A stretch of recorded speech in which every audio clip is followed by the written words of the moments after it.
솔로몬은 계속해서 명철한 자 그리고 어리석은 자 또는 미련한 자를 대조합니다. 그 대조하는 항목이 13절에는 입술 또는 14절은 입에 대한 대조를 하고 있습니다.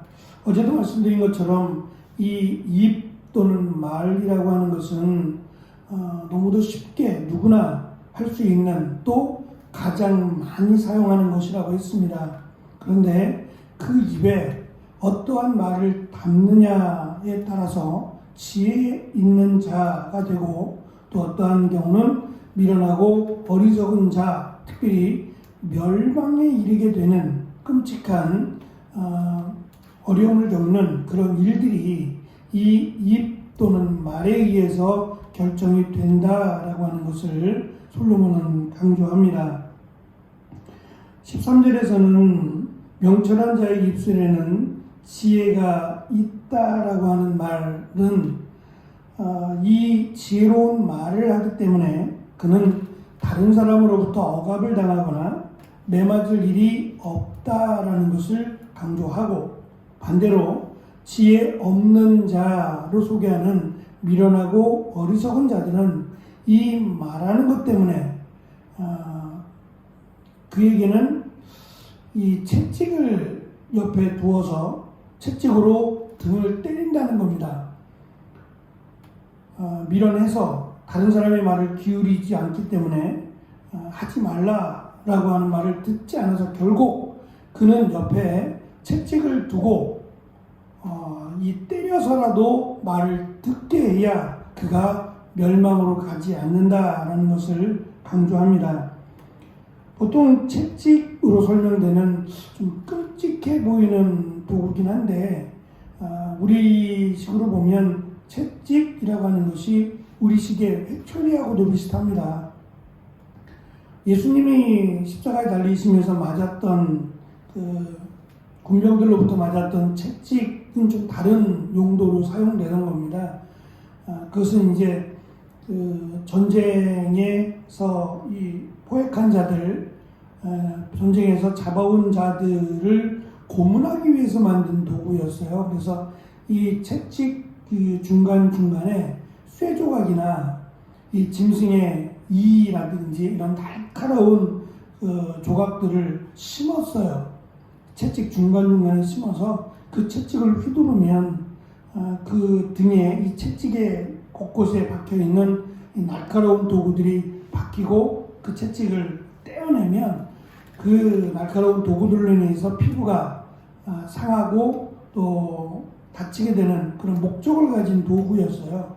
그런데 여기서 말하는 채찍은 그런 끔찍한 도구가 아니라 훈계하기 위해서, 가르치기 위해서 사용하던 우리식의 회초리라고 생각하시면 돼요. 이런 것을 옆에 두고 게으르지 않도록 또 말을 잘 듣게 하기 위한, 말로 안 되니 매로 다스리려고 하기 위해서 폭력을 행사하기 위한 것이 아니라 제대로 잘 가르치기 위해서 필요한 훈육 도구가 이 채찍이었습니다. 그래서 잠언에는 이 채찍이 어린아이들을 훈육하기 위해서 사용하는 도구로 곳곳에 등장을 합니다. 하지만 어리석은 자들에게도 우리가 읽은 14장 3절에 보시면 또다시 이 채찍이 등장합니다. 미련한 자는 교만하여 입으로 매를 자청하고 지혜로운 자는 입술로 스스로 보전하느니라 하는 말씀에도 여기서 매라고 번역된 단어가 동일한 채찍이라는 단어와 같습니다. 26장 3절에도 이 어리석은 자를 위해서는 매가, 채찍이 필요하다라는 것을 강조합니다. 매가 목적이 아니라 바르게 가르치기 위한 목적으로 사용되던 도구로 보시면 됩니다. 이어지는 두 번째 14절의 말씀은 지혜로운 자의 입과 미련한 자의 입에 대한 대조입니다. 지혜로운 사람은 함부로 말을 하지 않는다는 거예요. 자기의 입을 통제한다는 거죠. 절제하고 통제하고 자신이 가진 지식을 아무렇게나 소비하거나 허비하지 않는다라는 것을 강조한 반면, 미련한 자의 입은 멸망에 가깝다라고 소개하는데요. 이것은 해야 될 말과 하지 않아야 될 말을 분별하지 못하는 경우를 강조하는 겁니다. 누가 통제하겠습니까? 스스로 절제하거나 통제하지 않는다면 이미 뱉은 말은 주워 담기가 참 쉽지 않죠.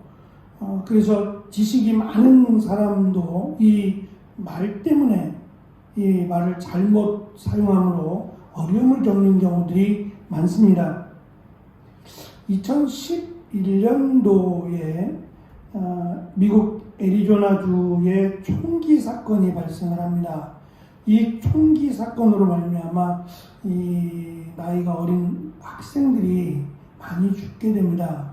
그때 버락 오바마 대통령이 참석한 추모식에서 그가 대중 연설을 하게 되는데요. 그 연설에서 대통령의 연설 역사 가운데 가장 낯선 광경이 펼쳐지게 됩니다. 총기 사건의 희생자 중 한 명인 크리스티나라고 하는 이 여학생의 이름을 호명하던 버락 오바마 대통령이 순간 연설을 멈춰버렸습니다. 약 51초 정도의 정적이 흐릅니다. 많은 사람들이 웅성거리기 시작합니다.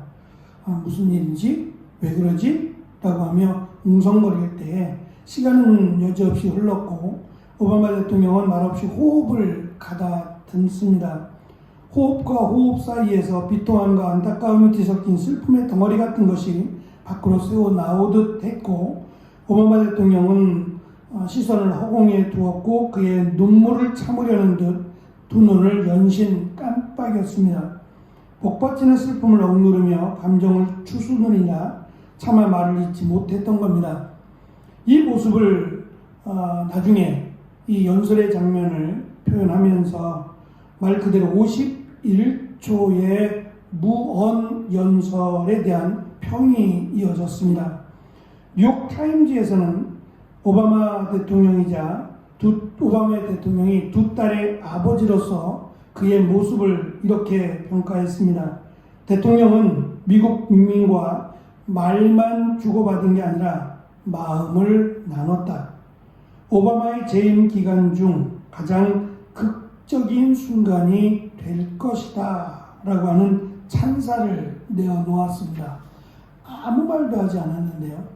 51초 동안 아무런 말도 하지 않았는데 그것을 말로 본 겁니다. 무언이라고 하는 말은 하지 않았지만 51초 동안 대통령은 말했다는 겁니다.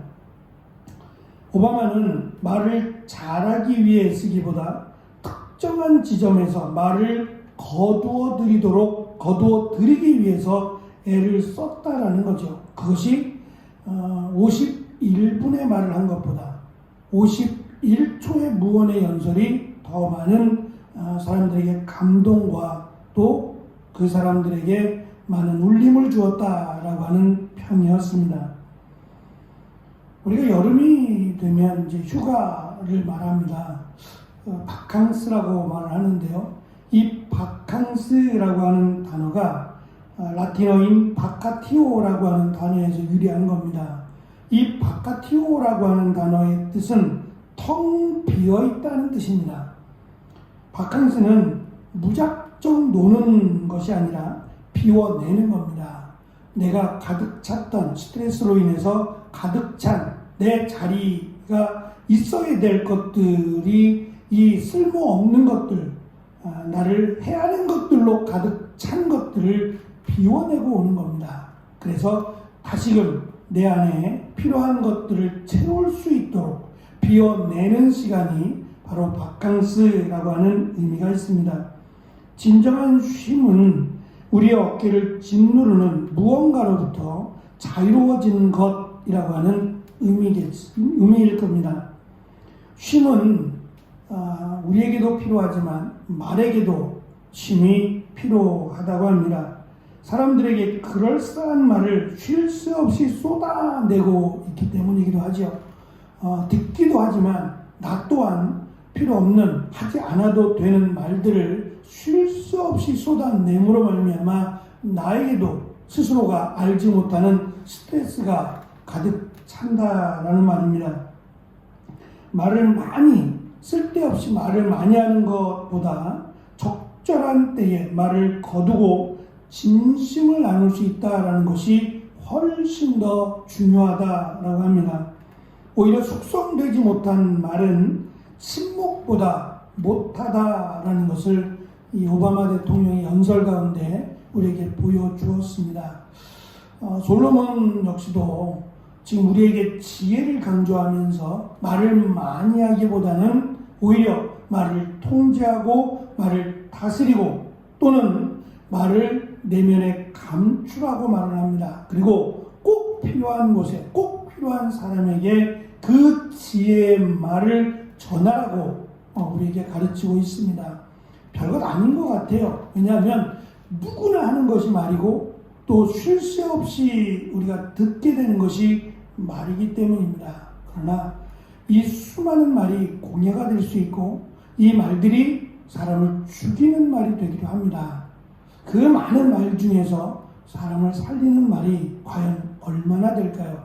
솔로몬은 이 재판관의 역할을 하면서 얼마나 많은 말들을 쏟아냈는지 모릅니다. 그러나 그 말들이 그들을 살리고 자신을 살리지 못했다는 것을 누구보다 잘 안 겁니다. 그래서 수많은 말을 많이 하는 것보다 정말 중요한 말을 하는 자가 지혜로운 자다라는 것을 강조하므로 특별히 잠언이라고 하는 이 말씀 속에서 가장 많이 강조하는 것이 이 말에 대한 부분입니다.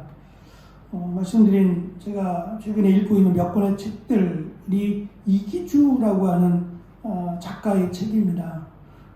근데 이 이기주라고 하는 작가는 많이 쓰지 않았어요. 책을 많이 쓰진 않았는데 그 작품들의 대부분을 이 말에 의미를 두고 글을 썼습니다.